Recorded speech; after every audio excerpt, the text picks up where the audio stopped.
creatures from the world of the undead. The most bizarre. Devil worship, Satanism, black magic, or witchcraft. Zodiac killer. All lights go out and the monsters are released from their coffins. Now, prepare yourself for the most gruesome and grotesque experience of them all. The Creep-O-Rama.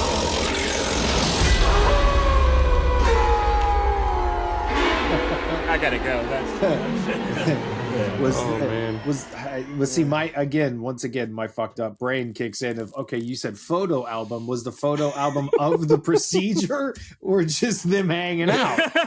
I don't know. Yeah, I guess But nobody's gonna know because I only know what he was willing to show me when I was 6 years old. So that sounds way worse. Jesus, but somehow all makes sense. With the context. But now we definitely can't say who we were talking about. We can't because say if we anything. did, it's just going to be where we were talking his about. corpse isn't going to sue us. No. His estate might.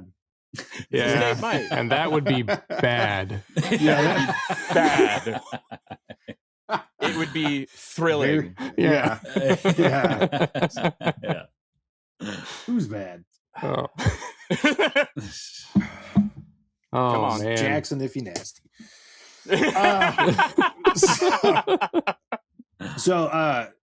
Random thought. Derek, I'm gonna need you to give me some like diet advice and maybe some lesson and just overall how to not be a fucking monster, because I have come to the conclusion I was working all day. Yeah. I have no idea. I was working all day, and I realized like halfway through the day that I don't like who I am as an individual when I'm under the influence of potato chips. If I have chips in my vicinity, chips are so good, dude. I can't. They're so function. good. And you know what? As I've gotten what's older, fucked I is realized you used to work for Lay's. Yeah, that was horrible. As I've gotten Still older, loves chips. my favorite type of chip is just straight up salt. Just potato chips, a little like barbecue's Fuck good. the vinegar, just salt. Good. Yeah, vinegar's good. Like vinegar's you got good. a lot of. I like the jalapeno chips out there. Those are fucking dope. Mm-hmm. But just straight up salt is something about it. Yeah. It's I don't know. It's the salt. It's the saltiness, and then like depending on whatever you mix it with, like some peanut butter. Like now you're just getting weird.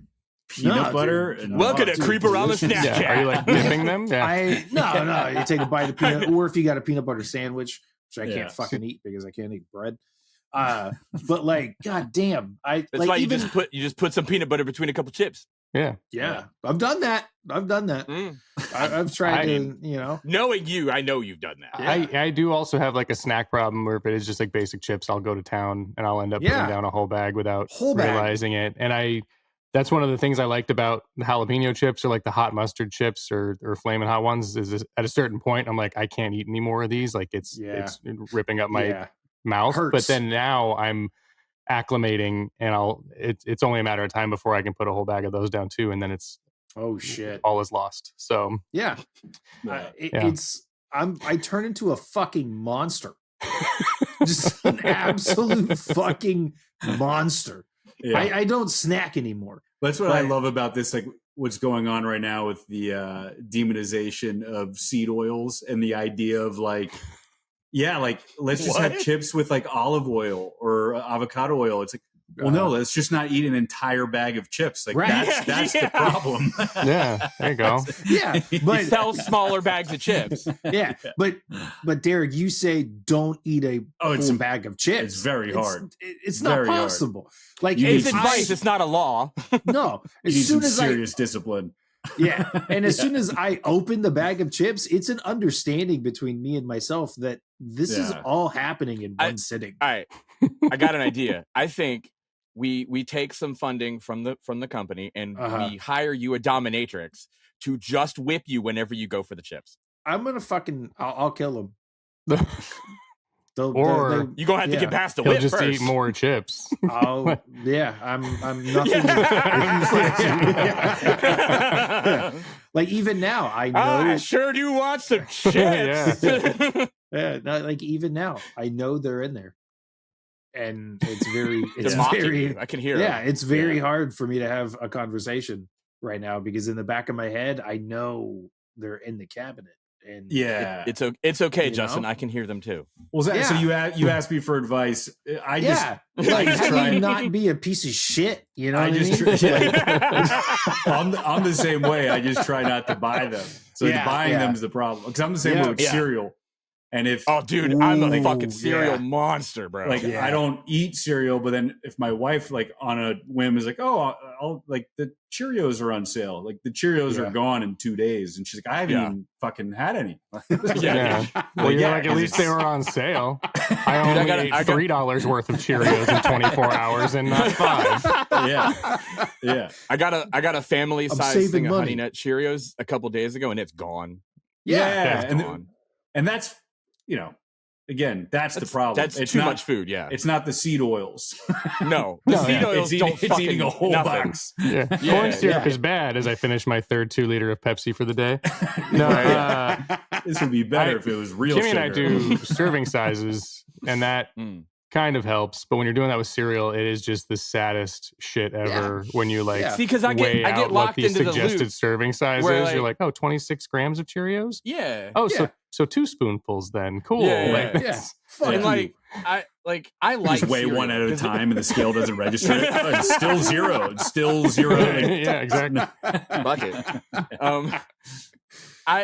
It's a nostalgia thing, right? Like I start eating Cheerios or what's the one with the Raisin Bran? And like, I don't know, I'm transported back to my childhood, and then I don't want that moment to stop. So as soon as I start to run out of cereal or start to run out of milk, you got to put more in. Yeah. And then you just eat the fucking box, and I'm like, God damn it! And you finish it, and you feel like an asshole. Fucking terrible. Yeah. The guilt that really settles in after you crush a whole bag of chips in one setting. I'm gonna, I'm gonna make a half-ass attempt here to reel us into movies. I've always I'm excited for this. Well, no, because I've always had this idea of, and I haven't done it yet. It's just the timing, and it's just, I don't know. It's hard to get together, but I want to do like just host movie nights, even if it's once a month, and kind of like just a film club with some friends that would come over. I would host it, and I was always thinking of a way of pairing movies with food, and I don't know how to go about that, but I love the idea of just like, what would go well with, Chopping Mall.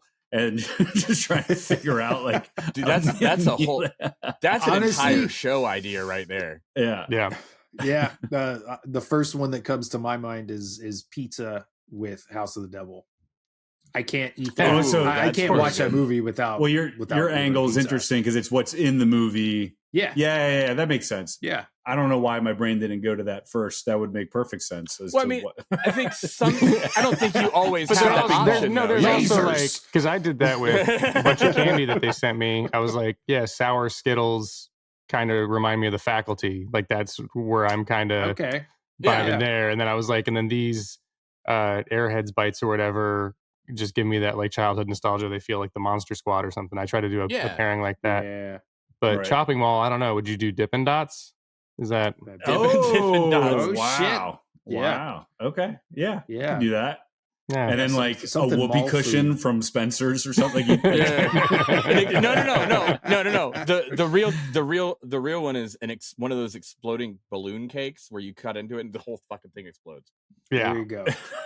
Then he's got to clean his house. If we're doing a Chopping Mall watch party, it's got to be a mall party. Everyone's got to wear their trip pants from Hot Topic. Yes. And 100%.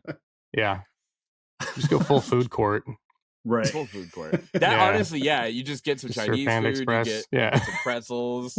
I feel like I'd keep going with the gag gifts from Spencer's, just like shaking everyone's hands and zapping them with a little trick gum. Like, what does it have to do with food, Derek? Yeah. I'm leading up to that. No, it's a mall. I think I would just pick pizza for every movie. That's just my that's movie the thing. Go-to. I think I'd make teriyaki chicken. Just a classic fucking mall food court teriyaki. Yeah, I like that. That'd be good. Yeah. I'm Justin's like, I'd have a teriyaki chicken pizza. Yeah. Yeah. Sub teriyaki. Yeah. Yep. Okay, so chips. I don't know. I was gonna try and think of chips. Maybe you had chips in high school. I was just like, so if you're Pam, sick of now we're eating back so in many school. chips, it sounds like you need a substitute for chips. But Yeah. Yeah. So what kind of chips chips for lunch? You what have kind of lunch chips do you at think high they ate in school. 1984? Yeah, 1984 and 1990. 99. Well, it came out in 1990. It was made in 1988. But it was still, but yeah, and it's still 1984. I think came out in like 81 or 82. No, 82. Yeah, 82. Yeah. James, to start off these two movies, so Class of 1984 and 1999.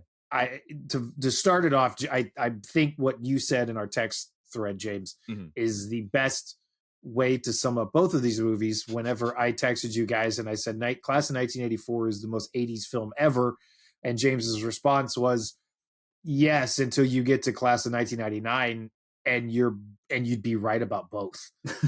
That's 100% it. These are the most 80s movies I've ever seen. Yeah. It's both. It's two sides of, I always say this shit, but two sides of the same coin, right? Because it's the same thing. It's the same idea, but one of them is like super gritty and like kind of realistic, and then the other one is weird and like post-apocalyptic sci-fi. Off the fucking rails. They did not need to be in the same franchise. They could have been two completely different movies that just happened to take place in a high school. But it also totally makes sense, right? Because like, if you have a situation like the first one, then if that continues to go on, then it's going to turn into the obviously second you're going to roll out the Terminators. Yeah. At some point you're going to get there. Yeah. Well, the original. I love that there's nothing in the original there's nothing in the original that even vaguely alludes to like science fiction anything, and they're like, fuck it, robots. Yeah. Well, Class of 1999, the original name was going to be Obedience. Oh, Jesus! Like it wasn't even supposed to be. I mean, I don't know. I guess it's still like of the same. Back to the chips again with the dominatrix. Yeah. Yes. Right. Yeah. Right. Yeah. I have none of that. Yeah. But yeah, the chips when you reach in the bag and zap your hand. It really feels as if because Tom Holland, director of Fright Night and Child's Play, and not Spider-Man. Yeah, no, definitely Spider-Man. He came up with. He looks really good for his age, man. Yeah. He came up with the story for Class of 1984, and then it was Mark, the director, who just went off and did the sequel. So it feels like it feels like it kind of sounded the opposite in that. The opposite, but it feels like because I'm looking at the writing credits now. Mark is credited with the story for Class of 1999, and then directed it.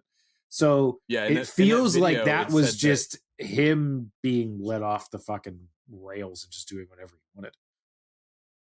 Yeah, definitely. In that behind the scenes thing, there weren't many rails left after the first one, but he definitely went off them. Yeah, gotcha. Because yeah, I don't even know. I honestly like even watching that behind the scenes thing. I'm like, how did this movie exist? And they explain it like it's which just, one? It was part the one or first two? One. The first one. Yeah. And it was like, well, it was the 80s, and they were willing to give us money. That's really it. That first movie would never get greenlit today. No. Holy shit! Not because it was bad, not because it was offensive. Just the whole idea of it, like, okay, so it's the future, and high schools are just filled with fucking criminals. And the teachers have just resigned to dealing with fucking criminals because teenagers are violent, drug-addled, like fucking criminals. Yeah. And it's like the one teacher stands up to him and then some kids get killed and you're like, wait a minute. But also not really, because he's a total pacifist. And like the whole time it's just him getting fucked with, and eventually he snaps. He doesn't really do anything. He only protects himself. Yeah, until the end. So, but then he's protecting his wife. Then he goes on a fucking rampage. And sets people on fire. as you do. Fucking What? table saw. It's all in self-defense. It's all in That was a self-defense. great kill. I love a good table Dude, saw kill. yes. That was a Yeah, good you don't get kill. enough of those. I think this No. was the first table saw kill I saw. I could see that. There's not. Yeah. Yeah, What? there's not Really? that many. Isn't it?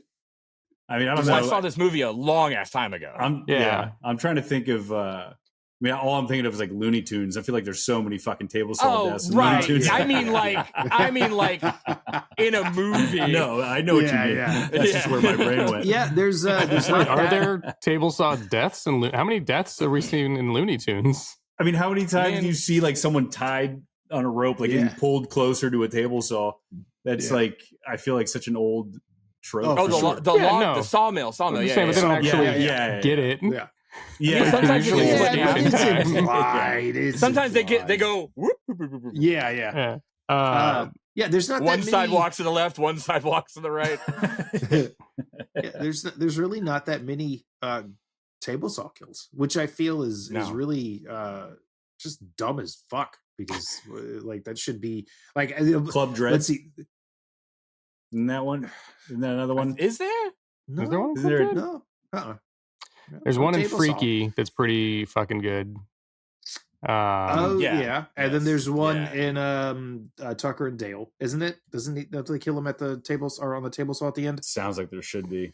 She's tied to Yeah. it, but I think so. And then I don't remember that. that terrible terrible fucking show Slasher. On Oh, really? On season 1, they have that show is god awful. show is Just so fucking weird. shit. It is so bad. But the gore was amazing. But there's a It's dope table saw incredible. kill. Dude, the gore it and the was kills like it's like in season 1.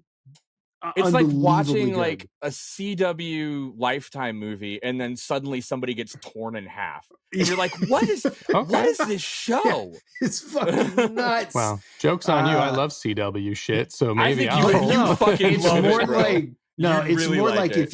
if you use the CW show as a base, like as a foundation Yeah.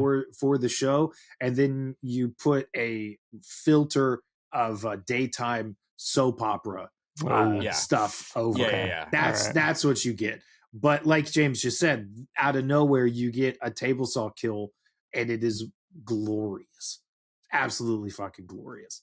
Yeah, there's Noted. some of the most fucked up deaths I've ever seen in that show, Ever. and none of them feel warranted. None of them No. are like that made No. sense for the show. No. You're always like, well, fuck, that was cool. yeah, it's fucking. Still don't know what the nuts. fuck is going on. It feels like a show that was written around Yeah. really unique Yeah, I kills where think they were so. like, well, we've got Yeah. the means to make this like Yeah. super graphic death. So what do we do? It's like, oh, just, this guy was late for his date and this guy happened to be in his Basically. living room. And so he tore his legs off and shoved him down his throat. Like, As you do. yeah. I mean, I think we just need to make that. That sounds amazing. Yeah. Yeah, I think it's on Shutter. If you guys ever. Oh, is it now? I'll keep it. Yeah, it's There's on one like of the 4 streamers. or I've 5 had a few people need recommend it. to finish it. Yeah, I need to finish it. it's like an anthology thing. Every season's different. yeah, Like Nice. a totally different story. I stopped. it's like if after American 2, I Horror think. Story was bad. Which it is. It just doesn't have the fucking gore. Yeah, I don't know. What that's we're the talking problem. We're talking about American table Horror saw Story- kills. Table saw Child's Play Yeah. remake has one as well, about. Ooh, yeah, that's yeah. but it's not great because they cut away and you 'cause they just cut see away from it. more blood splatter. Right. And then not necessarily a table saw, but the bandsaw kill and Intruder will always be a favorite I've of mine. never seen it. Yeah, I haven't seen it either. We need to watch that. Okay, I don't know why I haven't picked that for this podcast then yet I because don't it's like one of my because- favorite movies of all time. I don't know if I've Yeah. seen it either. Oh fuck Yeah, all fuck. of you! It's like That's the one of there the we go. supermarket, right? yeah, Yeah. Yeah. With it's a slasher. It's I think got it's Ted got- Raimi and Sam Raimi. Yeah, and Is isn't Bruce like, Campbell in it? Bruce Campbell is technically in it. or something. Technically, Bruce in it. Campbell Right, is right, credited that's right, on the yeah. cover, Yeah. and you don't even know it's him until he talks because his face, I don't think even faces Right. the camera at any point. Wow, Like, amazing! He's in like the final 5 seconds. But yeah, it's really funny. It's just like the supermarket movie, and everything's done, and then he just shows up and goes groovy, and you're like, What wait, year? I'm seeing it. 89. 80s. Yeah, There's 80s. a lot of intruders, yeah, but this one's 1989. There's a lot of so many intruders going on. Well, there's like the William Shatner one that's super racist, or like the movie's not racist, but it's about a terrible like racist person. It's called The Intruder. Is it a remake? Then what? Is it a remake? Terrible racist plus William Shatner plus supermarket. Go. No. Okay. That. Damn. I mean, we could do that. This is a terribly racist supermarket, William Shatner. No, this one. No, and this one is. I don't know how I'm There's forgetting. There's like 20 movies called The Intruder. Yeah, there's a ton. We should do an episode where we just watch a bunch of all movies the Intruder movies. The Intruders. Oh, because the Dennis Quaid one that came out a few years ago was The Intruder, and then there was a Clive Owen one I think called Intruders. I think I even made light of this when I was doing my review for it. But no, this one, it's about an overnight group stocking shelves at a grocery store, getting picked off one by one. And Sam Raimi plays one of the employees. Ted Raimi plays the produce guy. And the deaths are so, like, some of them are so over the top and graphic and gory, but there's also just like little puns and jokes. Sam Raimi only stars in it, but you can definitely tell he influenced the director in some way, because they have such weird shots and these like unique ways of like, they film through a phone at one point. They film, it's so wild, but it's so cool. So we'll talk about that after you guys watch it. Nice. So many intruders. I know. How do you pick people off in a grocery store? I figured that would quietly. Just kind of, but I've worked overnight in a grocery store. It's kind of difficult to do that. Yeah. I don't know. Maybe someone was eating chips. They couldn't hear. They are. Yeah, that's a good. It's like fucking Rob Zombie's first Halloween. Yeah, especially if everyone every is victim eating chips. Yeah, then you can't hear over your own crunch. You got to know the rules. If you eat chips, you die. Yeah. You know what movie's a good movie to pair with chips? Is it Little Monsters with Howie Mandel under the bed eating chips? Yes. Yeah. Yes. I forgot who. I think I was talking to Jeff about Little Monsters recently. That movie scared the fuck out of me as a little kid. Really? But I watched it constantly. Same thing. Yeah. It was. It's just boy. Most of the movie is fun and oh man, what a world it would be to like be friends with a monster under your bed. But then as soon as boy comes into play, you're like, this is fucking terrifying. I can't watch this anymore. Yeah. And then I was just scared of Howie Mandel. What is anything under your bed? The possibility, like being introduced to you as a child, it's like, oh fuck. Yeah. Fuck. I have to think about this now. I do want to know how many parents rented it thinking like, oh, it's cute. It's kids befriending a monster. Oh, it's Howie Mandel. All right. And then their kids watching it 20 minutes in. They're like, wait, that's under my bed? And you're like, God damn it. I guess the kid's sleeping with us for 6 more months. I shouldn't even had this kid. Fuck. Really regretting this decision right about now. It's just a movie. No, to have this fucking kid. Never mind. Okay. So people are intruding grocery stores.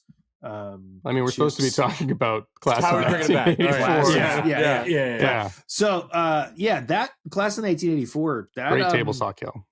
Let's not start that again.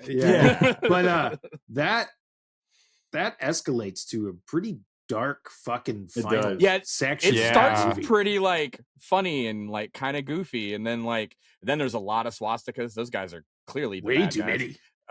I mean, it's enough that you know that they're definitely the bad guys. Yeah, for sure. You're like, holy shit, those are bad kids. Yeah. And then it just it goes there. Fucking goes there. Yeah, it goes there. The progression of like, I'm gonna teach here. I'm gonna get to these kids. Like, I'll get them, and then he's just fucking like brutally murdering them. It's like, holy fuck! After they assault his wife and then take pictures, and they're like, let's show him the pictures. I'm like, that's in front of the high school, no less. What are you doing?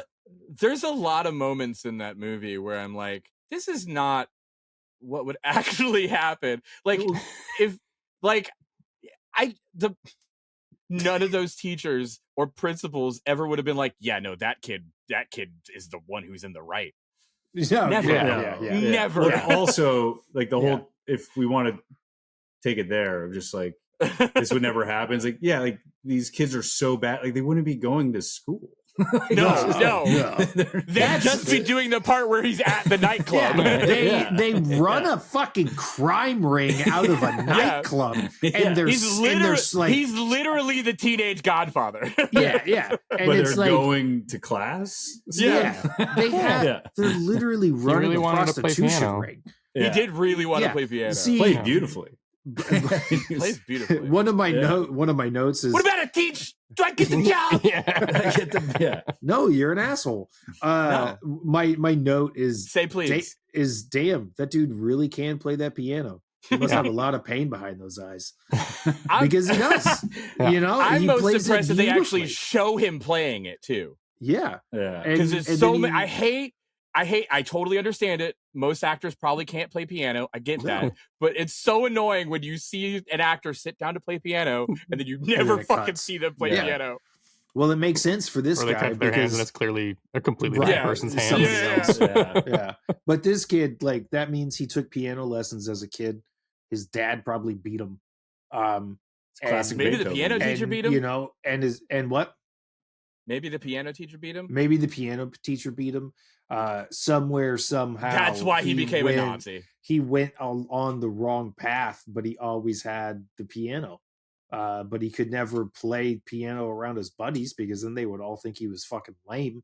So I do like that they all look surprised too. Still play at home or something though, because he's like I used to play the piano, but I haven't played in years. And now if I sit down at a piano, I can barely fucking rip off the Entertainer again. But this, like that guy played like he's still putting in 30 to 45 minutes every day. God, I just love the image of Josh sitting down and playing specifically the Entertainer. and you know he can't. One of my favorites to go back to. You know, he doesn't it's have a good that. one. It's a ripper. He doesn't have that piano at the fucking nightclub drug ring that he's running. Yeah, what the fuck? So that means he's at home just by his lonesome. He's just going up like there's a keyboard in the DJ booth and he's like, do you mind if I just don't give me a few minutes? I'll fucking stab you. Yeah.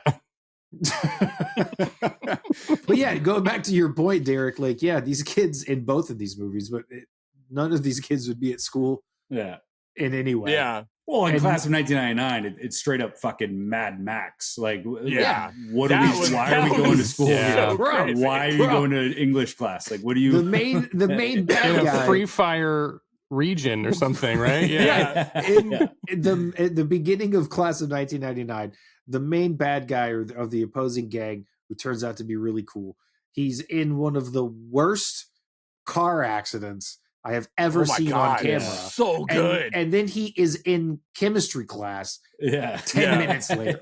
Yeah, dude. His car fucking explodes and you see him get thrown from it. Yeah. But he makes it on time. That's dedication. Yeah. I mean, this movie is riddled with that, where like people get shot up, and like their sweaters got a bunch of holes in it, and then like the next scene, like the sweater is perfectly fine. And there's a lot of that. It's a fucking fun movie, like as fun as like really dumb, B movie schlock could get. It's just it's upper tier like absurdity. It's awesome. I want to read this opening thing real quick because I don't know, the context that it gives to the movie is really funny to me. In 1992, there were 543,767 so fucking violent incidences in American high schools. In some cities, the area around these schools were beginning to fall under the control of violent youth gangs. In 1997, the number of violent incidences had tripled. That's like 1.5 million incidences of violence. Right. There's probably not even that many schools. Why are there that many schools in the future? Gangs also, had taken control what constitutes of a large an incidence of violence? Right. Yeah. Gangs had taken control of large sections of these cities. Chases. Gangs had taken control of large sections of these cities. Some schools were shut down. Why is anyone still going to school? Yeah. Yeah, dude. You have what? They have access to landmines. Yeah. They have Mad Max cars. But they still need to understand the importance of the Oxford comma. Yeah. What the Pythagorean fuck? theorem, dude. Yeah. That means like they're showing up with textbooks. Yeah. With backpacks. Yeah. You know what I mean? They're putting in the work. They put in the work to get there. And I don't understand. I don't. Like if you get put in the effort to graduate 3 times in the kidney and you're losing a pint of blood every 40 seconds, how long do you have to get to get to your friend who knows basic medical care before you bleed out? This is why you need to go to math class. Yeah. Or else Pam. Look, you need home economics and math. Is going to set you on fire. I also like that. I love like, that she's in this. Yeah. Me too. Dude, honestly, I saw this movie and then didn't see it for a really long time. Totally forgot that Pam Grier was in it. And then the next time that I watched it, that's when it was like, oh, this is my favorite fucking movie. It's especially my favorite Pam Grier movie. Just because even though there's like Coffee and shit, like there's better movies with her. Coffee's fucking awesome. Coffee's amazing. Yeah. And the Big Birdcage or Birdcage. I forgot what the fuck, it's some weird name. Yeah. But like, dude, there's so many other movies, but none of them have her as a fucking robot. No. With a flamethrower for an arm. Yeah. That and then that's Stacy. How do you get better? Stacy Keach. Stacy fucking Keach, bro. Not only does he have a fucking mullet, but he's got a bleached mullet rat tail. Yeah. And it's like I have one of my notes lenses. Is just one of my notes is just that hairstyle is the that's the most futuristic hairstyle possible. Yeah. Like there's no other hairstyle that looks more futuristic than that. But why? I saw it somewhere. I don't know where. It might have been a Letterboxd review or something on Reddit, but it was like it's like a mullet from the year 5000. Yeah. Yeah. Pretty much. I saw that it was his idea. Like his look was his idea. Really? It was amazing. He said it was inspired by an albino snake he once saw at the zoo. Holy shit, bro. Like, Stacy Keach and Roddy McDowell. Stacy Keach and Roddy McDowell are fucking lunatics, and I love it. Stacy Keach is on a whole different fucking level. He looks like a complete fucking nutbag in this movie. Yeah. And you can tell he fucking loves it. Oh, yeah. Like, that's what's so funny about both of these movies is everybody in it is having the fucking time of their lives making these insane movies. Well, it's like this was back when, I mean, I'm sure you see other movies like this from this day and age, and there's always 1 or 2 actors who's like, how the fuck did I get myself? Yeah. Like, why did they even give me this script? And so they're just kind of like sleepwalking through the whole thing, and they're like, fucking nobody's going to watch this on DVD or whatever. And then, but then you get Stacy Keach, who's like, I knew exactly what the fuck I was signing up for when I read this script. And this is the only chance I'm going to get to play the albino snake I saw at the zoo the other day. Exactly. How many albino snakes do you know that created robots? Yeah. You give me these contact lenses, you give me this hair, I am all fucking in. So I'm gonna go ahead and assume that the 3 of you did not watch the 1992. I was going to try, even despite all the Letterboxd reviews urging me not to, but I unfortunately just didn't find the time. It was crazy. you really you gotta make an effort. So here's a break. First off, don't. Okay. That movie, I watched it just because I had to, and I wish I hadn't had to. But wait, what movie? It is the Class of 1999, The Substitute. Ooh. Yeah. It's holy shit! If these two had the budget, they took it from this one. There is no budget. They must have filmed this during summer school at an active school that they had no actual ability to like make it look fucked up. So like all this nice like, clean school. Yes, you can 100%. Use this classroom and this custodial one closet. Hallway that they were allowed Just to change vaguely the angle, spray paint. They were allowed to vaguely spray paint, and most of the spray painting, because it's like the opening scene and they're running down and like spray painting the walls, and you could clearly just hear the Foley of spray paint. The walls are fully clean, and then there's another construction paper with like macaronis fucking glued on them. Wait! They pretty much do that because there's another shot outside of one of the classrooms, and it's literally there's like a piece of wood that they put on the door and spray painted, and then it's just a fucking tarp, a plastic tarp, pinned on one end and the other that's flowing in the breeze, and they just graffitied that, and you're like, yeah, that's great. So the plot is, I'm gonna spoil this movie for you guys, and I'm sorry. No, don't. But so there's a teacher who shows up, and you immediately know that he's a fucking robot. So they got robots in part 2 or part 3. They still have robots in part 3. Well, no, he's the last one. Well, yeah. But they still have a robot. He's the only one in the movie. They thought they defeated the robots in Class of '99, but one survived. Yeah, and he's a substitute.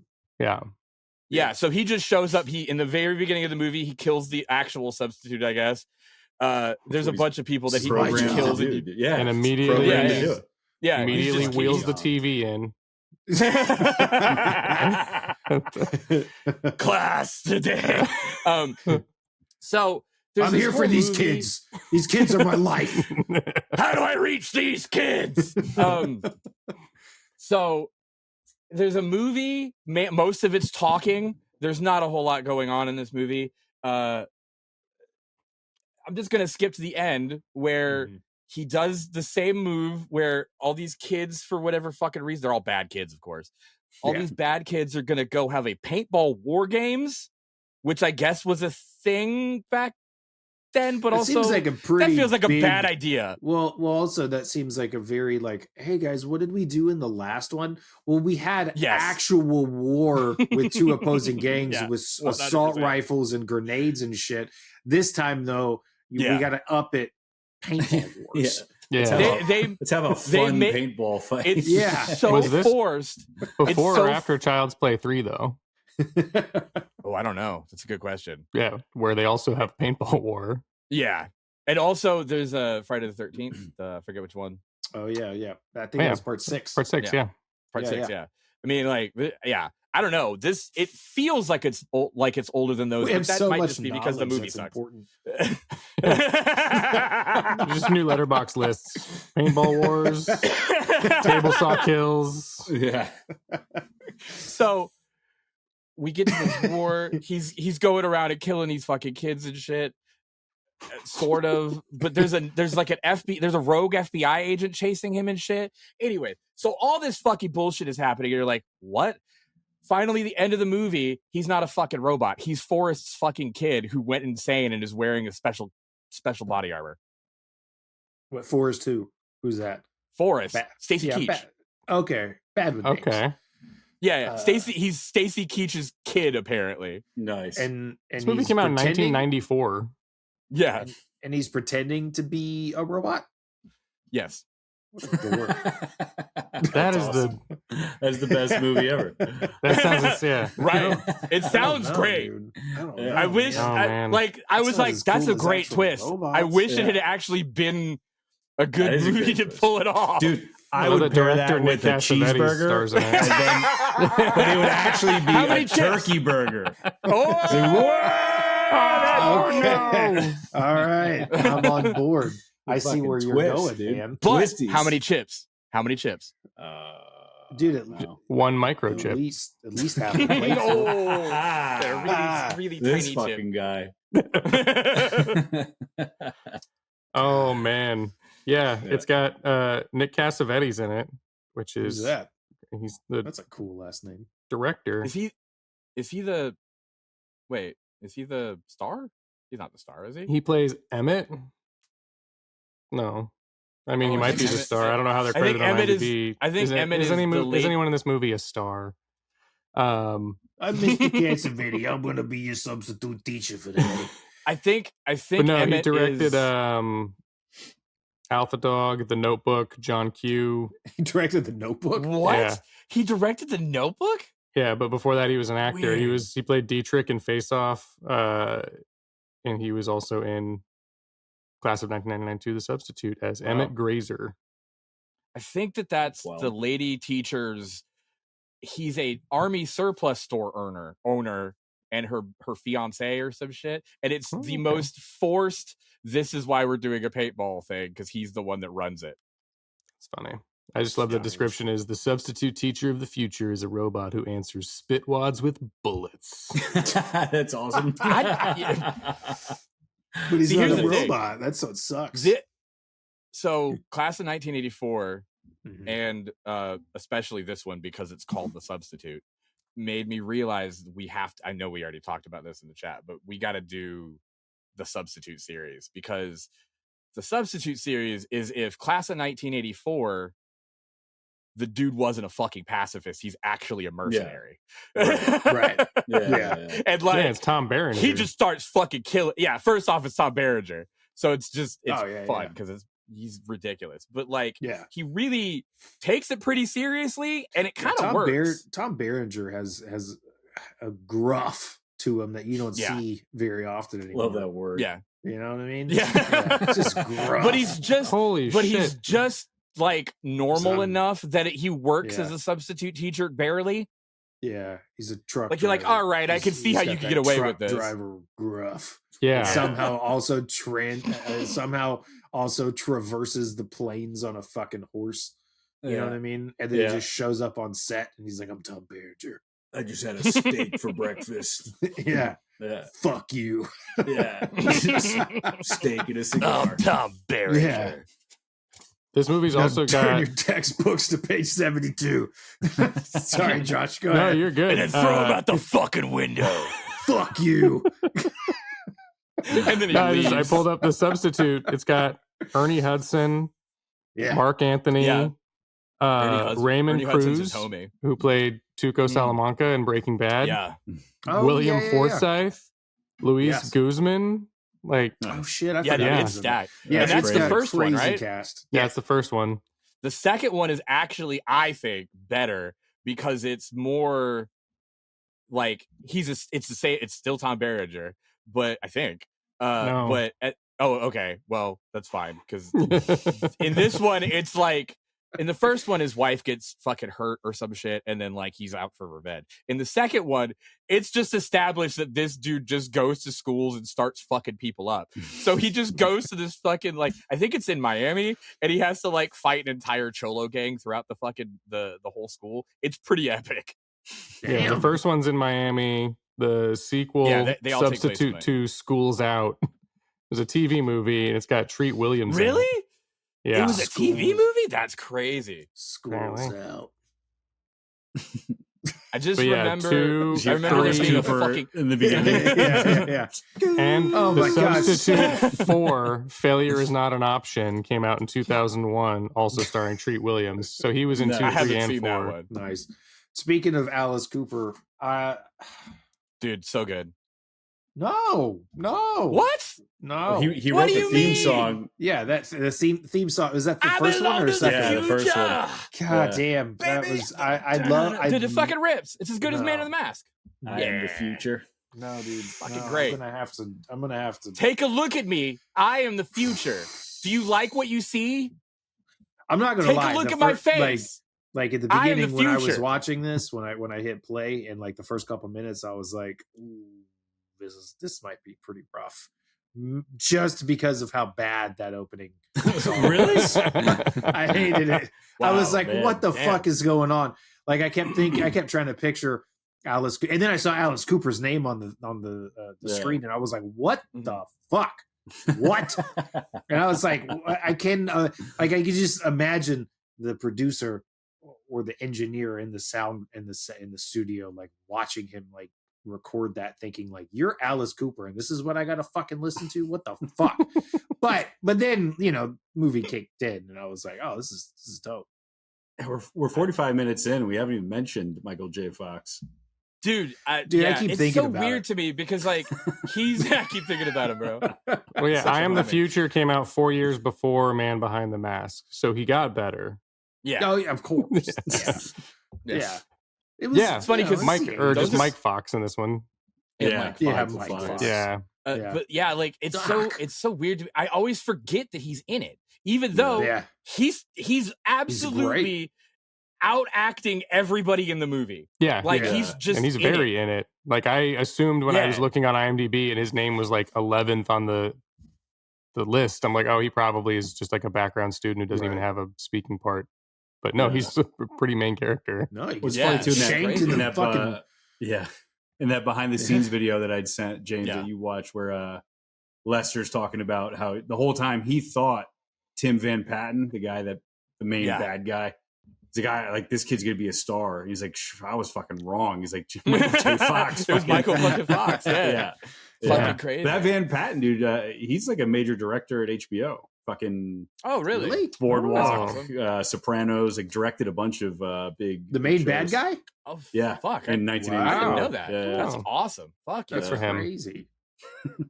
I mean, he's a great actor, so he clearly understands. Like, I fucking hated that guy. Fucking dude, he's so good at being such a like charismatic dickhead.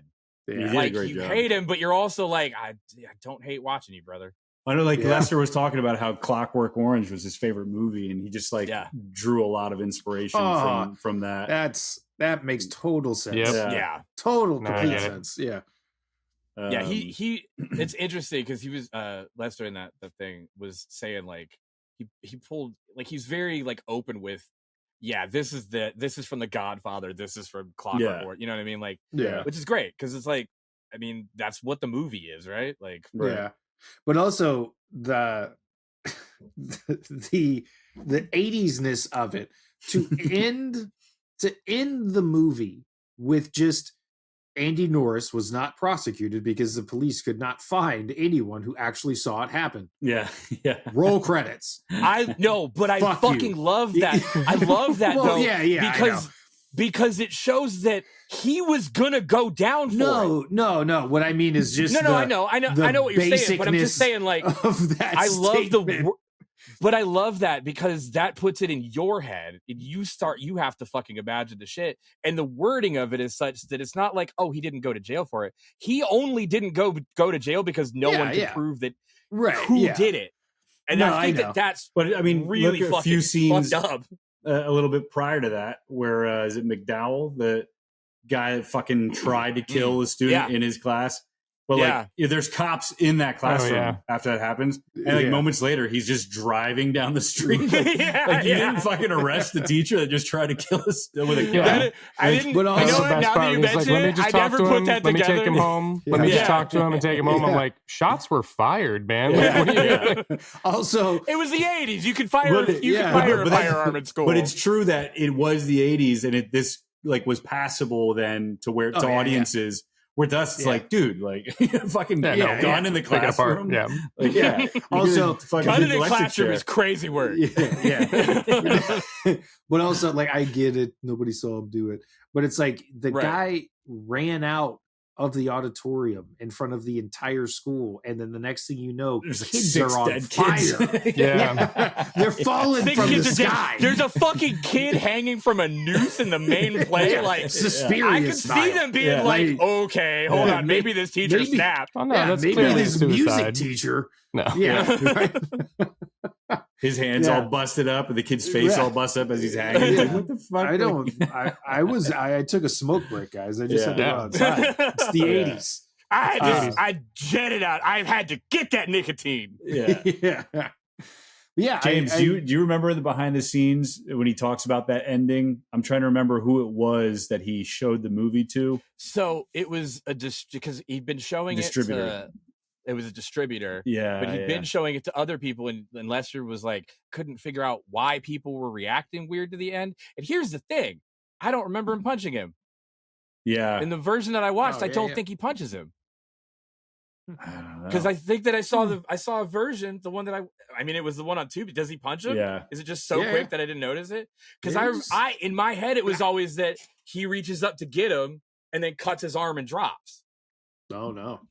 That was, as we saw in the behind the scenes. That's the original ending, and then as he was like, people were just not reacting well to the ending, and it was this distributor was like, like the whole time you want him to fucking kill this kid. Right. And we don't Which I get fully that. agree with. Yeah, for sure. Kill that kid. And but he said, all right, Kill like those he just fucking went and kids. reshot. He said literally it's like a 1 second thing they shot of him. It's he's like, literally just punch just the him camera. punching. Said just punch the camera like really fucking That's the hard. full reshoot. That's it. Yeah. Because I mean it's the same Now shot. I gotta go after back that. and rewatch this. Yeah. Well, I sent the on YouTube. If anyone listening is interested, you could look at the 1984 behind the scenes. It's like 35 minutes on YouTube. It's really cool. It's really I mean, good. It's really, really good. It's awesome. But it's interesting to see how he cut that in. It's just a quick shot, and it changes the ending completely. It was because now it's not him being passive; it's him punching him in the face. Right. Which is, Now it's it's him murdering a imagine- child is what it is. that had just raped his wife.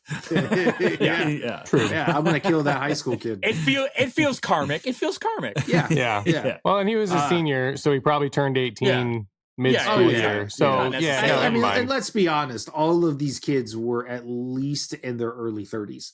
If not 40s. If not 40s. 40s. If not 40s. The big dude may have been 50. Yeah, he might have been pushing middle age. Yeah, he's close to retirement age. Yeah. So it is crazy how the first one does take such a dark turn, and I feel like there were moments of it where it felt like almost like a trauma movie with how over the top and like exploitive and insane some of that shit was. And then I watched the sequel and I'm like, oh, this is funny. Like this is just campy robot like animatronic slaughter. I don't feel as uncomfortable watching this as I did because I watched these like back to back. The first one and is I'm like, fuck this. The first one is genuinely upsetting. It's uncomfortable. Like it made me feel genuinely uncomfortable. Yeah. But then the second one, that's great. Just immediately like it's RoboCop and Dangerous Minds. Just exactly. And I think I got confused in the group chat because you guys were all watching Class of '99 already. And you were like, "Oh my god, this movie's amazing! This is so fun! This movie and you're rules, just watching 5 stars." Woman get gang raped, and you're like, "Oh no!" And I'm like, "What the fuck are they talking about? This is awful! Like, this is so good, it's so funny, dude." Jesus Christ. 5 stars, Letterboxd. Yeah, I did not expect the tonal change in Class of '99 at all. Yeah, I'm very glad that he went that route. Oh yeah, I'm grateful for sure. It's so interesting because I'm like, I want to know because the behind the scenes thing doesn't even touch on 99. So like now I'm interested in like, was it his idea to continue it in that way, or did the studio go to him, or what? Because we got to get this guy. Yeah, 84 is so clearly his fucking like his brainchild. He also directed Commando, dude. It's fucking exactly. Well, no, I know. I know. Guys, that it makes a lot of sense. Why not? That's because what he's like. What if I just stripped all this shit away and it was just a guy killing people? Right. It's like he did 1984, and then he did Commando. And then I'm sure he was probably like, and then he did 99. Let me do my version. What year was I just Commando? Did 85, I think. Is it? Yeah, because Commando was Arnold sure. did Terminator and then Commando, because as Commando came out before Predator. 85. Yeah. Yes. So Commando was kind of like early in Arnold's career. He had like a string of like he did a string of like 6 years in the 80s where it was like started with Terminator, then all of a sudden it was just fucking, I mean, he is who he is. Dude. But Commando rules. Is fucking Commando nuts. rules. Yeah. It's Commando's a lot better than Raw Deal. Yeah. John Matrix. John Matrix. But it feels it just really feels a full like fucking tree. like Mark probably was like, guys, I just did fucking Commando. I'm gonna do whatever I want, and this is gonna be fucking epic. Yeah, and he was right. And he was totally right. Absolutely correct. He's completely fucking 100% right. Yeah. I saw a quote that Pam Grier's agent was begging her not to do it. The movie, of course. And she said, "Where I had it? I wanted to be a robot. I wanted to blow up. That's why I fucking love Pam Grier. Pam Grier just gets it, bro. I wanted to be a robot. I want to blow up. That's fucking perfect. Man, that's awesome. Yeah. She's the coolest fucking person that's ever existed. That's so good. Oh, man. Yeah, I was trying to find more info. The 84 is based on a book called Blackboard Jungle. That's a 50s movie that they were talking. Yeah. Yeah. And then the sequel is not based on a book or anything. It's completely its own thing. Actually, it is. It's based on the Holy Bible. Right. But yeah, Lester was saying that just in his childhood, he watched so many of these like high school movies in the 50s, and he just really wanted to make a high school movie. And I guess it's of similar. I watched all these high school movies as a kid, and they scared the shit out of me into going to high school. And so I wanted everyone else that saw my movies to be terrified of going into a fucking high school. Because that's interesting, because my Letterboxd review was just like, this Mark dude must really fucking hate school. Yeah. Yeah. Or but kids. maybe I love school. I hate kids. Yeah. Teenagers. But some of it was like inspired by true, like real stories. Like the teacher with the gun, like that was something he had read in like the paper or something like that had actually happened. Robots really invaded this fucking school. Yeah. Wait, you don't remember that? Yeah, it was all over the news, man. Yeah, it got overshadowed by OJ.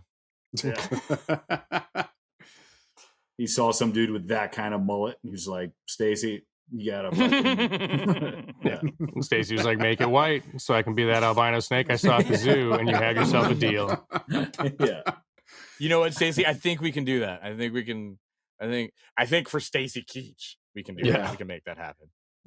Also saw that this is the first movie that Nine Inch Nails has a song in it. Dude, so I always forget that too, because it's really? In the club. They're playing fucking early. Oh wow! Wow, I did not catch that at all. Yeah. Apparently, probably because I was. Wait, are we talking about which one? First or second? Second one. Second one. Yeah. What club? When they go to the fucking. So there's definitely that crazy punk club in the first one. Wait, that's what I keep thinking of. Yeah. Where the Nine Inch Nails song is, I'm not sure. Oh, it's the gang hideout. Or is that what it is? Yeah, it's like it's a club that's also a gang hideout. Oh, gotcha. Okay. Yeah, where they were like beating in his brother. Yes. Yeah. Okay. Gotcha. But yeah, Lester apparently saw Nine Inch Nails at some like grunge club, and he paid him $100 to put his song in his movie. Whoa! Wow. Yeah, he's like, "Oh, this is fucking dope!" Dude. Like, yeah, that's fucking sick. Well, I bet Trent Reznor was just like, "Fuck yeah, I'll take." Oh, bro, I'm sure they were broke as fuck back then. Yeah. That's probably the deal that he now looks back on. And he's like, "Man, I should have fucking cut a residual check." Yeah. All those class of 1999 bucks. Angrily bangs away on his keyboard. That's actually it's the inspiration for the new Tron soundtrack. Oh man. As alive as you want me to pay me. I only do this for $100. Yeah, that's interesting that's where he pulled all the inspiration from, was those kind of movies, because I was wondering that watching both of these. I was like, man, this guy really has it out for school.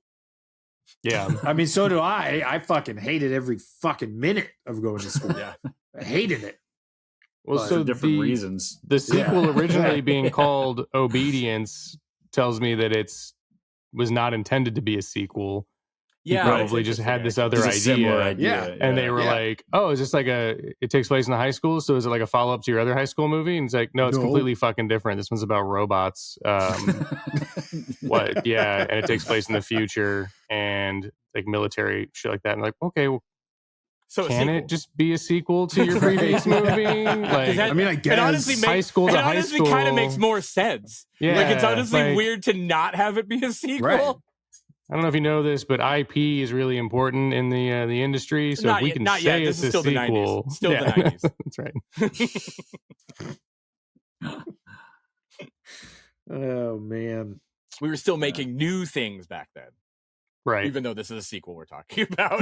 I I know it sounds really stupid, but at the same time, like fuck you if you disagree. I think this is easily within the top 5 best sequels of all time. Oh, absolutely. It's not even really a sequel at all. No, but it is. I mean, it is. Just by name. Yeah. So that gives it a pass. Yeah. Like there's just by name T2, at some point. And then Class of 99. Like it's up there. It's up there. Well, T2, Predator 2, Class of 1999. Dude, this might be a better sequel than Predator. I'm just saying. Well, yeah, because Predator's not a sequel. Are we just saying a better part 2 sequel? Yeah. Or a better sequel in general? In Okay. general. Well, yeah, one of those two. Or both. I don't know. Yes. Whichever one makes more content. Whichever one you think it goes to, that's the one I'm saying. You're right. Class of 99, sequel, equal, better than whatever. Like it's just that and then whatever. It's just an ellipsis. Sure. Yeah, like there's Class of 1999, Terminator 2. I don't know. You could probably throw in whatever Godfather 2 down lower on that list, but this one, it's up there. It's lower, yeah. I do think Godfather 2 is a better movie, but it's not as good as Class of 1999. No, because there's no one fucking ripping their skin off the show. Godfather has no rocket Godfather launcher 2 as an arm. has exactly zero robots. Zero fucking robots. But there is another sequel And where somebody zero tears Pam their Grier. skin off to show a robot arm, and that's T2, and that's why they're both T2. There you go. Yeah, top they're sequels. That's the requirement. Dude, I came to that conclusion in the scene where it was in the gang war outside, and then the dude's buddy is up against the fucking wall, and the teacher just reaches through the wall, grabs him, and then bends him in half and pulls him through the hole in the pulls wall. them apart. Yeah, and I was like, this It's is the blob greatest level shit. Yeah, I was like, this is the greatest sequel I've ever fucking seen. Dude, Ever. it's incredible. honestly the action. All the action in it is fucking sick. Dude, that fucking car, like we didn't touch on that car wreck enough. That happens in under the first 10 minutes, and it is one of the most fucking epic car wreck explosions I've ever seen. I thought, and what I was like, okay, this kid just gets out of jail. He gets in the fucking car with his buds and his brother.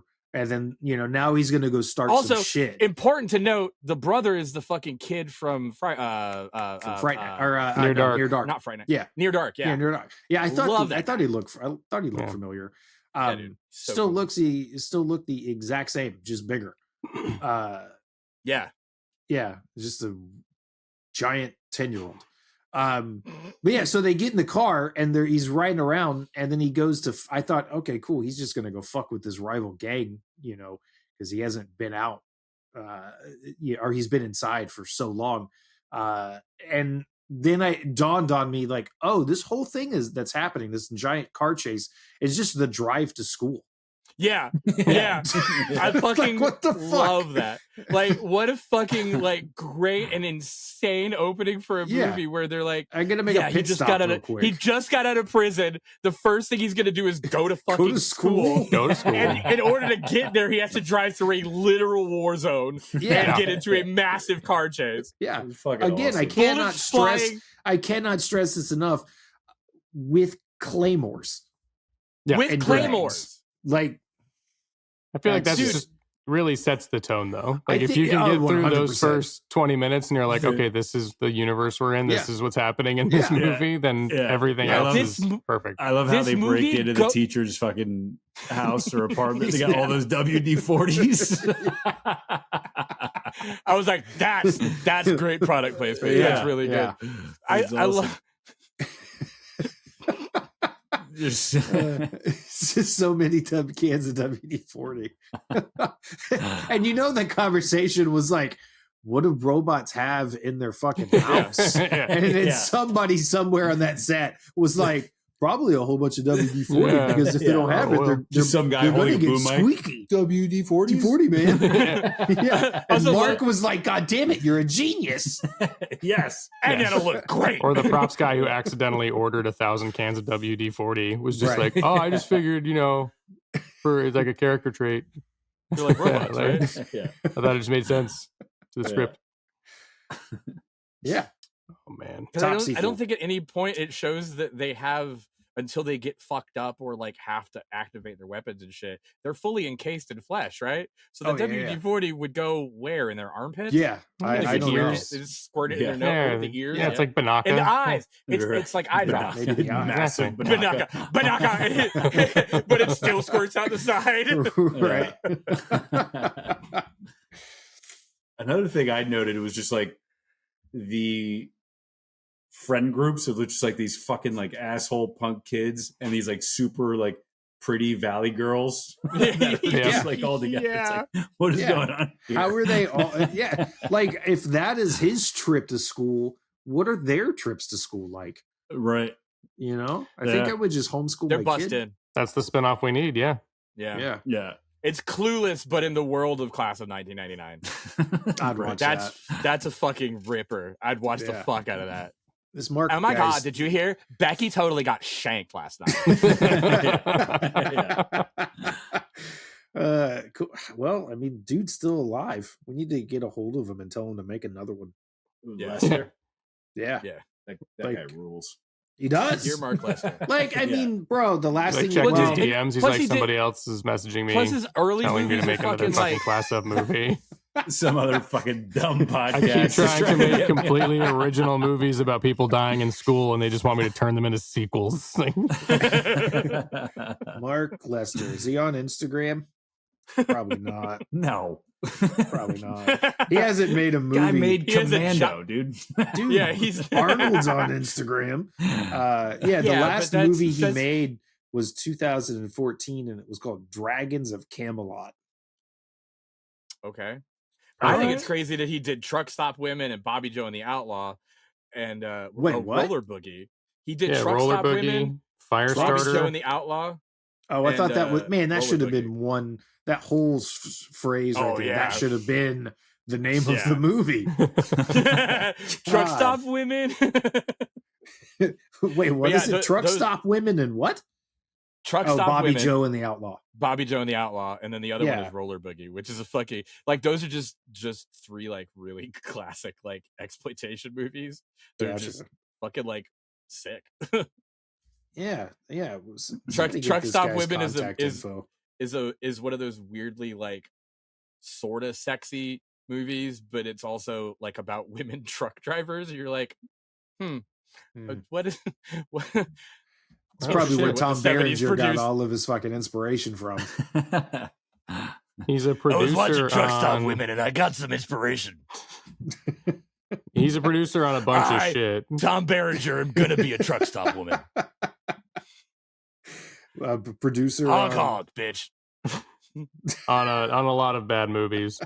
Like most recently, Cinderella's Revenge, Oh, Nutcracker bad Massacre, movies. starring Patrick Bergen, Exorcist Vengeance, Nice. The Exorcist. I thought you said bad movies.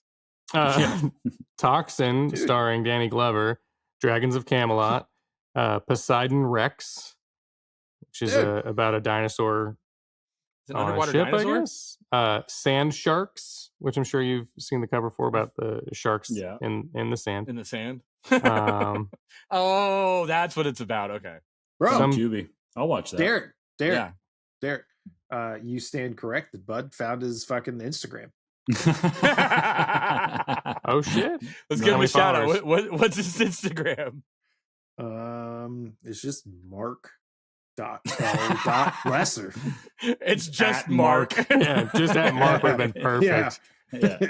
Zuckerberg He's the only sitting one. in his fucking room, Yeah. like, who fucking took it? Like, Yeah. He's the original Mark. He's the first director of Mark. what? God damn it! I own this site. His Dude. bio, it's mark@gmail.com. It's like, God damn it. Fucking getting all of them. Luster. He was also an EP on the Funhouse. Yeah. Saw that. Dude, we gotta. Let's see. Well, I mean, he posted a couple months ago, so I'm gonna message him. Yeah, shoot him a DM. Should. Mark, if you're listening to this, let's go ahead and skip all this bullshit. And you just hit us up and come on the show. Come on, man. Class of 2029. Let's make it happen. Yeah. Yeah, I'm totally gonna message It's just him. us. We're the gang. Yeah.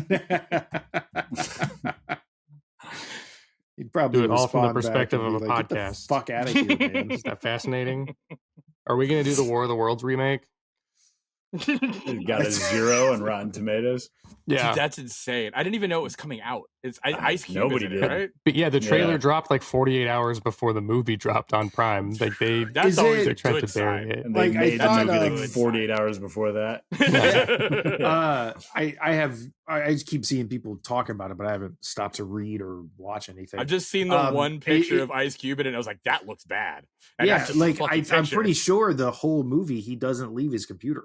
Yeah, it's What? War of the Worlds retold from the perspective of like the on-screen generation or whatever. So it's like Unfriended. The entire movie is his computer screen.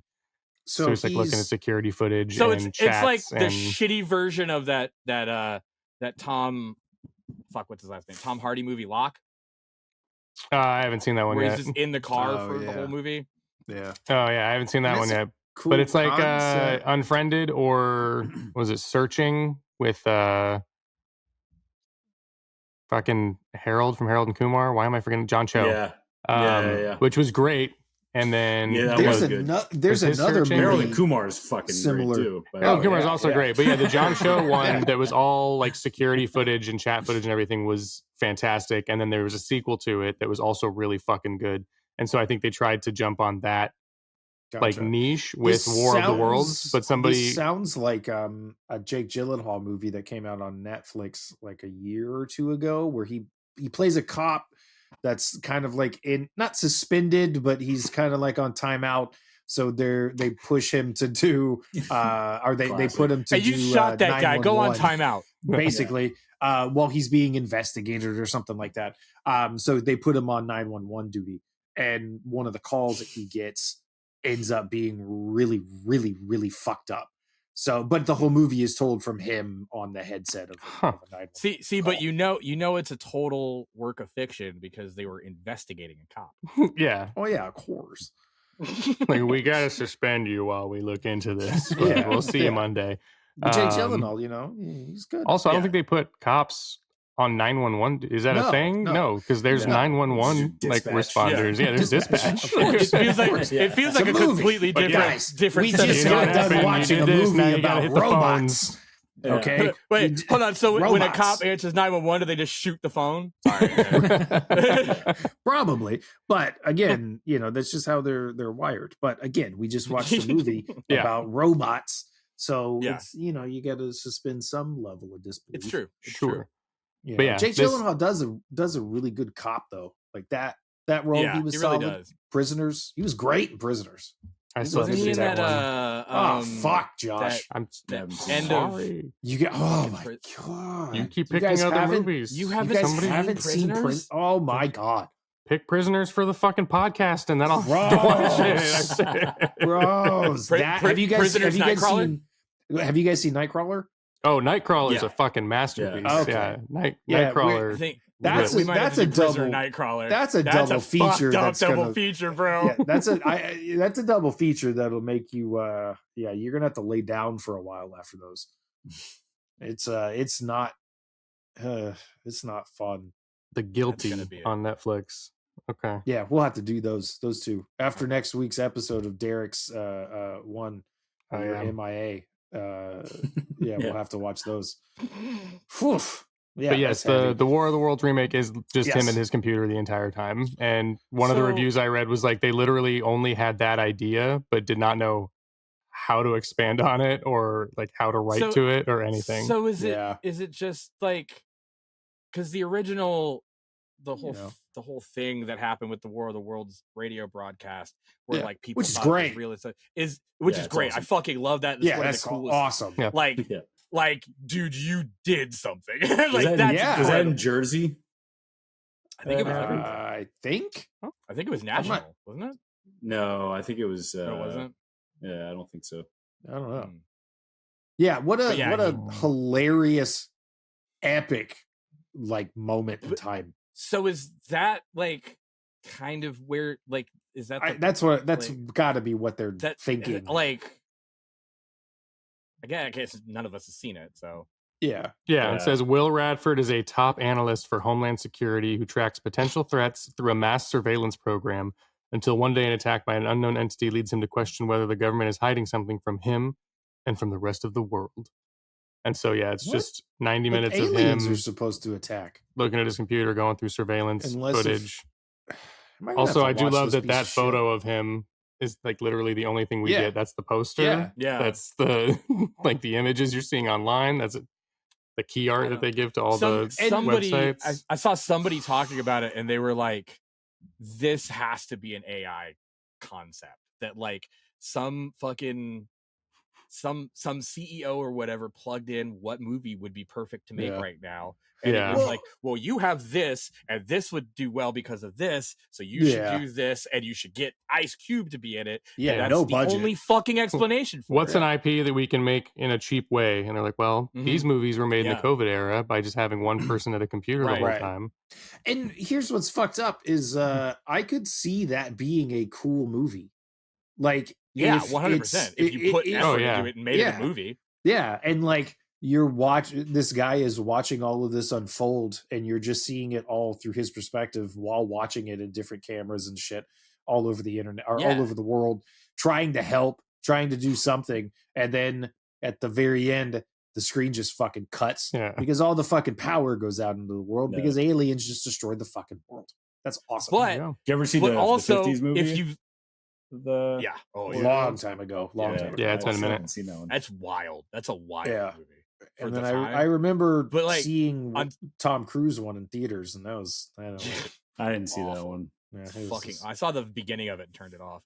But to add to what you were saying with your idea is at the end of it, the power cuts, but they never show whether or not it was real. Yeah, because I'm assuming that's what happens in this one. But like to go through all of what you were just saying, and then as the audience, you never know whether or not that's a pretty elaborate was real or if it's not real. Especially, I mean, what is the government but a bunch of elaborate pranksters at this point?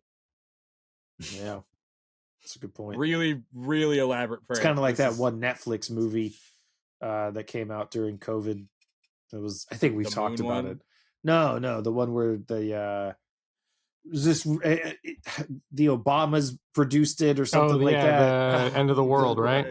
Is that it's something? Is that really what it was called? It's the one with the thing that was like crashing into the planet or whatever. And no. Oh, okay. No, that's Don't Look Up.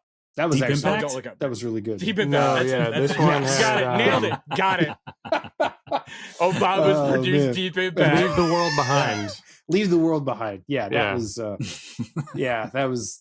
This like all the electric cars became sentient or whatever, and just all crashed into the same. Or not sentient. They just like controlled them. Yeah. It was like the America's being invaded, but you don't know by who. Yeah. So everybody's being invaded by America.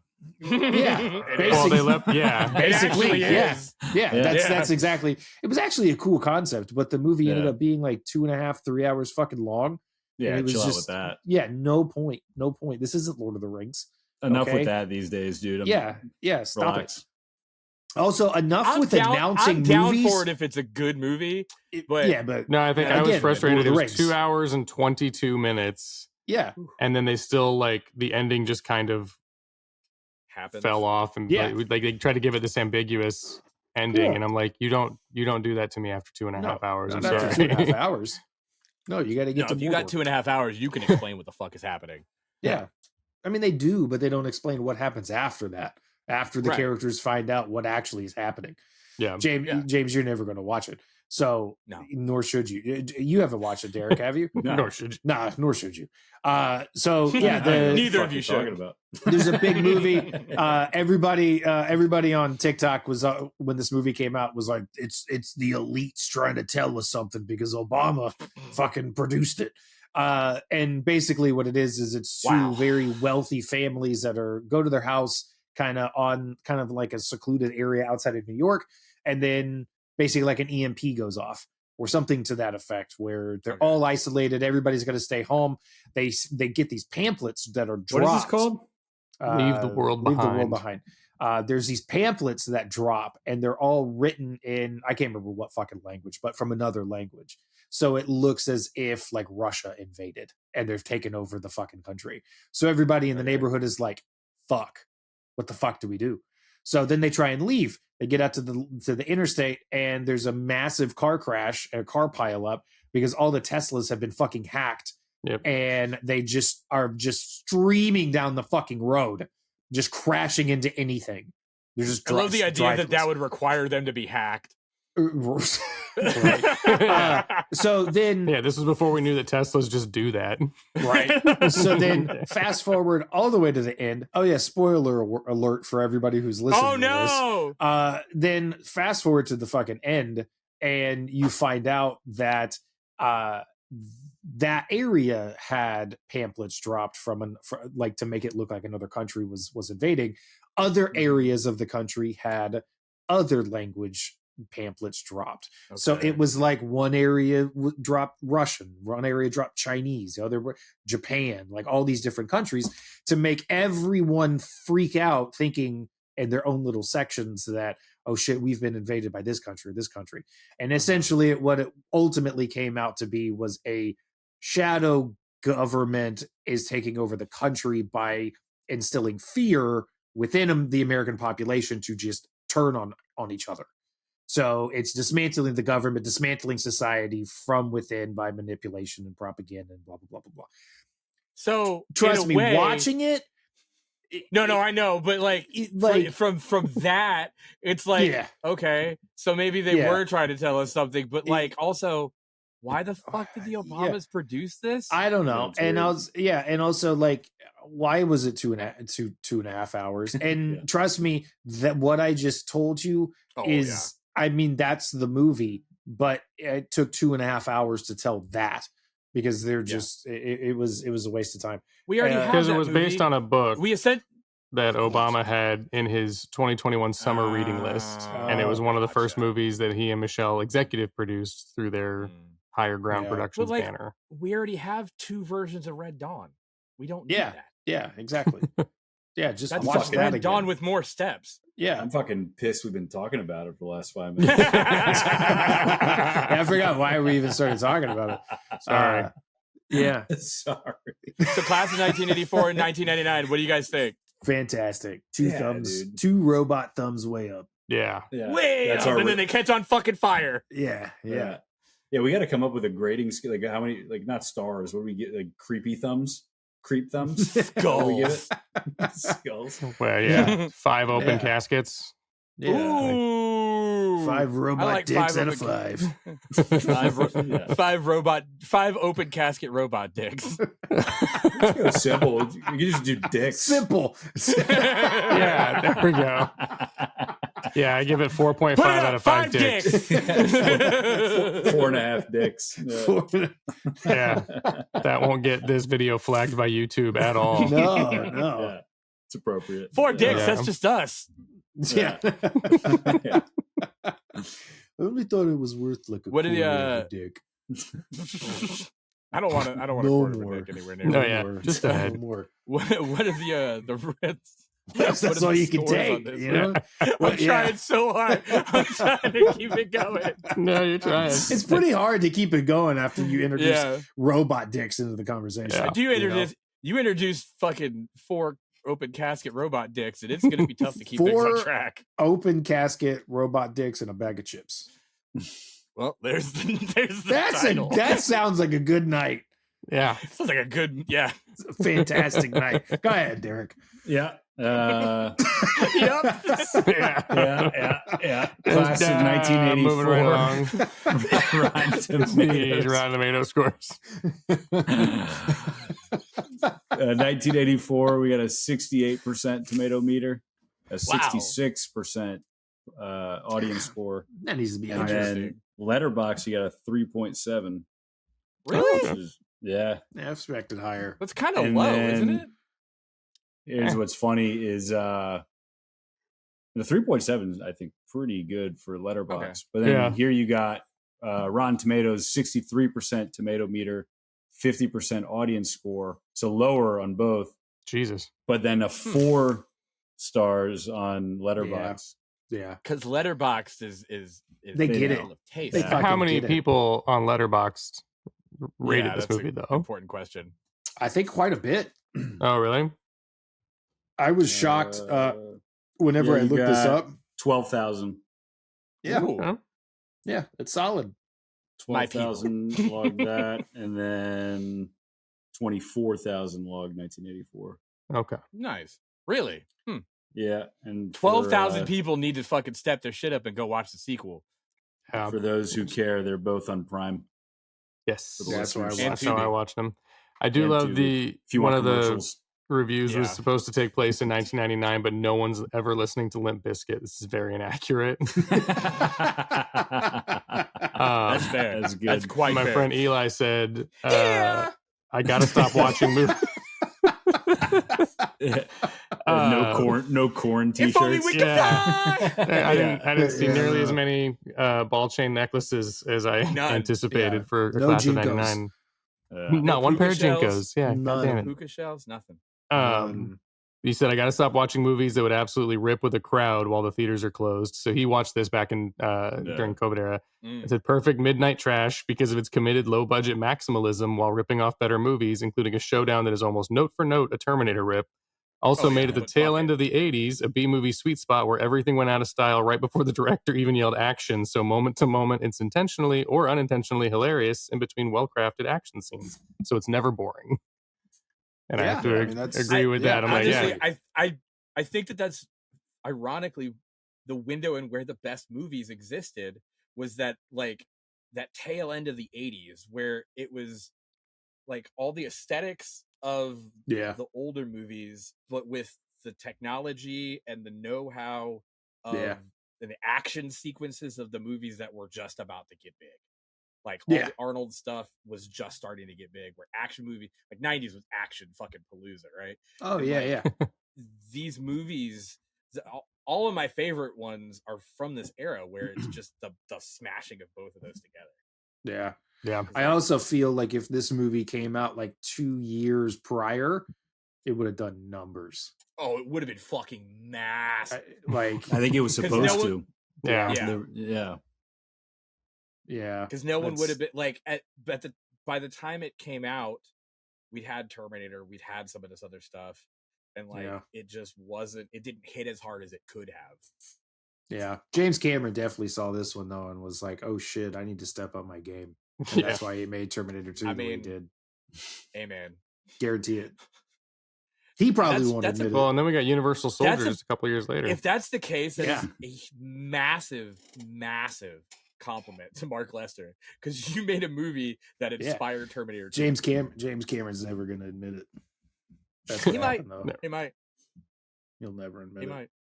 On his deathbed, James Cameron's like, Terminator 2 was inspired by class of 1999. I never really cared about the Titanic. It was all just to throw people off from the set that I vaguely was inspired by Terminator 2. Yeah. James Cameron stumbles upon this video and he gets to this point and he's like, those fuckers figured it out. Right. Bro, yeah. James Cameron's like, oh man, I hope they never talk to Mark Lester and tell him what. Yeah. If James Cameron stumbles upon this video, we're all going to be found dead. Oh, yeah. James Cameron's got assassins on call. I bet he does. If you start pointing out that fucking Terminator 2 is inspired by class 1999, dead. Yeah. And if you mention that Avatar was just Dances with Wolves, dead. Really was. Dead and painted blue. Yeah, it really was. And Fern Gully. And the papyrus font. Fucking Fern Gully. We gotta go. One of the We have to best go. We have to end this. We gotta end this shit. As a designer, I cannot stand for papyrus font. I do hear those chips calling. Oh, baby, I hear those chips are calling. That was a solid callback, huh? That was very solid.